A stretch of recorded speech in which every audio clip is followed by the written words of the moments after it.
dans les artistes contemporains, j'allais dire, ou les artistes plasticiens qui m'ont influencé, je pense qu'il y a Max Ernst. Il y a des peintures comme ça de forêt avec des corps pris dans les végétaux. Et puis il y a aussi les frères Chapman que j'aime beaucoup, et j'aime beaucoup leur travail sur ces garçons en fusion, garçons-filles en fusion avec des Nike, enfin au pied. C'est un travail qui m'a beaucoup marqué. Tourner en pellicule, c'est important pour toi? C'est la base, quoi. J'ai l'impression que sinon je ne filme rien si je tourne pas en pellicule. J'ai besoin de ce matériau, quoi, que la lumière soit absorbée par la chimie de la pellicule. C'est concret pour moi, et c'est un support sensible par définition, et je tire parti de tout ce qu'on peut faire avec la pellicule, quoi, hein. Je tourne 2 fois sur le même bout de pellicule en faisant des surimpressions en direct. Voilà, je j'use jusqu'à la corde toutes les possibilités de la pellicule, et je trouve que c'est une discipline de tournage, en tout cas qui me va bien. Ça m'oblige à faire peu de prises, à limiter mes prises, et je trouve aussi que ça crée une concentration sur le plateau qui est très importante pour l'équipe, pour les acteurs. Enfin, on est tous dans le même bateau. Il y a une notion de performance quand on tourne. On sait que ce qu'on est en train de faire, c'est ce qui sera sur l'écran, et qu'il ne faut pas se louper. Et c'est de l'ordre du rituel et de la magie, quoi. Enfin, j'ai un rapport assez mystique à la pellicule, quoi. Et comment tu as travaillé sur ce film avec Pascal Granel? Eh ben, comme d'habitude, c'est-à-dire j'ai essayé d'exprimer ce que j'avais en tête, en donnant des exemples comme ça de photos ou d'images dans des films, parfois des choses assez contradictoires, puisque c'est aussi ma façon de fonctionner, c'est que je veux créer des télescopages comme ça avec des directions de photos qu'on n'a pas forcément l'habitude de voir cohabiter, et à partir de là elle a su traduire ce que je voulais, et avec beaucoup de patience et de talent mettre en lumière le film. Alors c'est une particularité aussi, c'est que je cadre tout moi-même, hein. J'ai souvent la caméra à l'épaule, ou tout fois je suis collé à l'œilleton, donc Pascal n'arrive jamais à voir dans la caméra, quoi. Elle est obligée de regarder sur le retour vidéo, ce qui est un peu compliqué et un peu frustrant, mais voilà, c'est ma façon de travailler, et donc on a une dynamique comme ça de travail qui fonctionne pas mal. Qu'est-ce qui nous arrive, Tommy? Je sais pas. Fais-moi le malin, capitaine. Mon médium, c'est le cinéma, donc je suis cinéaste, et après, pour arriver à mes images filmées, je passe par plein d'autres médiums, l'écriture bien sûr, la photographie, le dessin, le collage, des volumes, enfin peu importe, tout est bon à prendre, je veux dire, ça m'aide vraiment à cerner et à définir l'univers, quoi. Mais je suis pas un dessinateur, quoi. Je suis un cinéaste qui dessine pour expliquer mes idées. Ton film a quelque chose de très punk, hein, dans cette manière de se débarrasser de toutes les normes. Est-ce que toi tu te considères ou pas, ou tu pourrais te définir comme un cinéaste punk? Moi j'aime bien qu'on me définisse, se définir c'est toujours un peu prétentieux, quoi. Ça te plaît qu'on te définisse? Oui, ouais, dandy punk alors. Parce qu'il y a punk et punk. Oui. C'est plus dandy punk, quoi. Plus ouais, punk palace que punk londonien, quoi. Alors considères-tu, c'est une question piège, est-ce que tu considères Les Garçons Sauvages comme un film provocateur? Non, pas vraiment, non. Ah non, moi je pense que c'est mauvais signe quand on a envie de provoquer, quand on est conscient d'une certaine provocation. On provoque malgré soi. Moi c'est plutôt l'inverse, je dirais, que j'ai envie de faire, c'est de capter une adhésion et de convaincre à partir d'éléments ou d'idées ou d'images qu'on n'a pas l'habitude de voir, et essayer de les magnifier, quoi, des concepts qui sont un peu abandonnés dans le cinéma parce que ça appartient au mauvais goût, je ne sais quoi. Non, c'est plus j'ai plutôt un esprit libre, mais je me considère pas comme un provocateur. Les stéréotypes de la virilité ou la représentation de la virilité ou dans les films d'aventure ou de genre, ça m'emmerde un peu, quoi. J'avais envie d'amener une dose de féminité qui correspond à ce que j'aime, ce que j'attends du monde. En tout cas, une de mes pulsions de départ, c'était de proposer à des actrices des rôles qu'on n'a pas l'habitude de leur proposer. Et parce que j'en ai marre de voir les actrices souvent cantonnées à des rôles convenus, et parce que je pense que les actrices sont les meilleurs acteurs, comme peut-être on peut penser que les acteurs sont les meilleures actrices, quoi. En tout cas, cette dimension transgenre me semble importante. C'est une façon de rebattre les cartes et d'ouvrir des nouveaux champs possibles, et de jouer aussi avec la fiction et avec le spectateur. Enfin, tout ce qui est hétéronormé m'ennuie profondément, quoi.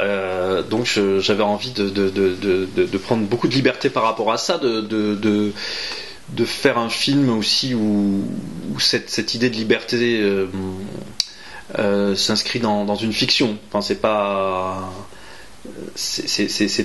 un film à thèse, quoi. C'est avant tout un film d'aventure. Mais le trouble m'intéresse beaucoup. Et c'est vrai que c'est que le spectateur, quelle que soit sa sexualité, perd un peu ses repères, quoi. Ça, c'était très important. C'est-à-dire, c'est comme si je lui bandais les yeux, je le faisais un peu tourner sur lui-même, et après j'enlève le bandeau. Vimala, je l'avais rencontrée avant. Elle était venue voir mes films. C'était à la Villa Médicis où j'avais une rétrospective, et on s'était super bien entendu. On s'entend très bien, d'ailleurs, toujours, et en discutant avec elle, j'avais senti aussi tous les possibles avec Vimala, parce qu'elle est multiple. On peut voir ça d'ailleurs dans le spectacle qu'elle a avec Tsiriaka Grande, où à un moment donné elle incarne plein de personnages, quoi. Et je me disais, mais cette fille a un potentiel énorme, et donc je lui avais parlé de cette idée des garçons sauvages, mais qui était embryonnaire. Je pensais pas que ça serait ce film que je ferais en premier.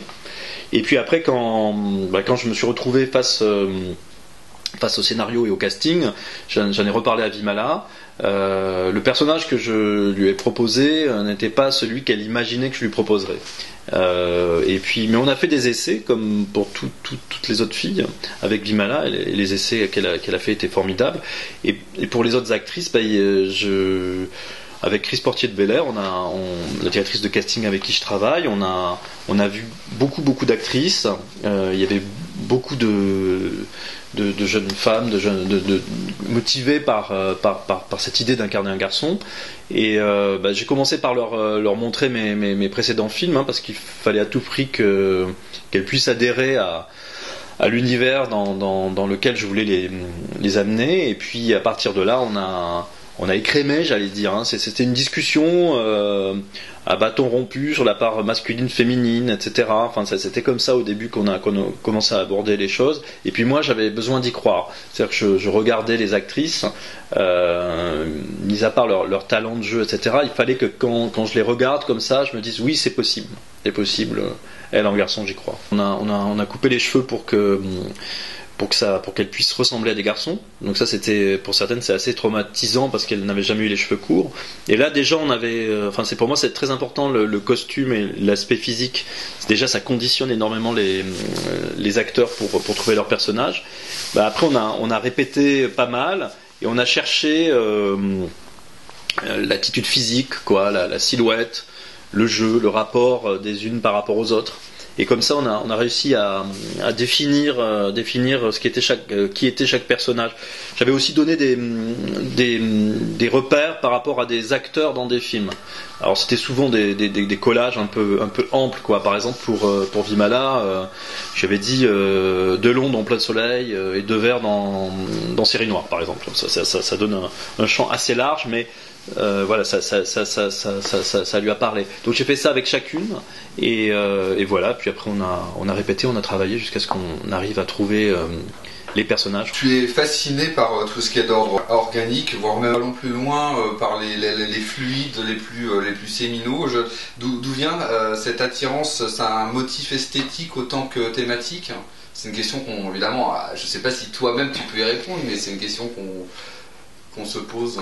Et qu'on m'a posé et à laquelle j'ai du mal à répondre. Il y a la dimension esthétique qui est très très forte.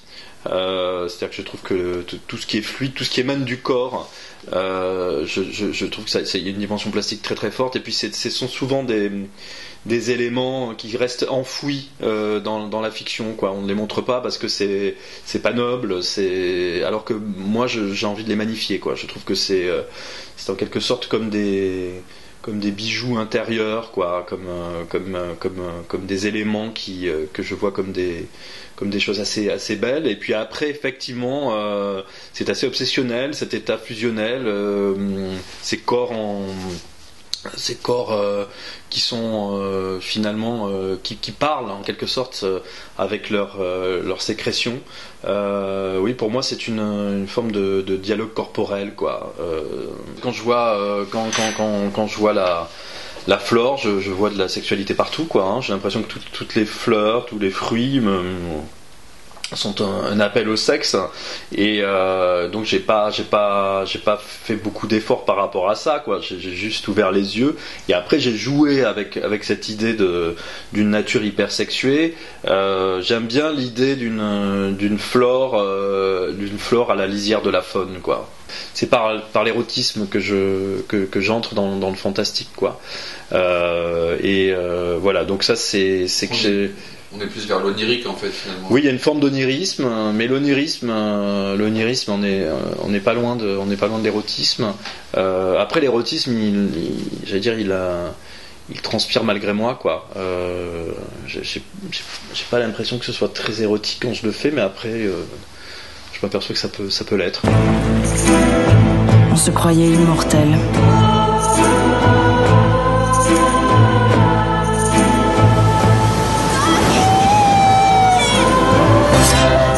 Comme une hallucination prémonitoire.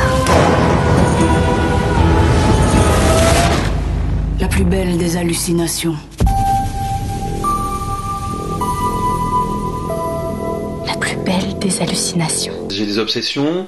Je pense à chaque fois j'ai l'impression de ne pas faire la même chose, mais je m'aperçois que finalement le naturel revient au galop. Je n'ai pas le recul nécessaire pour pouvoir analyser mes propres images, quoi. Je fais spontanément ce qui me hante. Enfin, en tout cas, je restitue à l'écran. J'essaye de restituer à l'écran les images qui me hantent.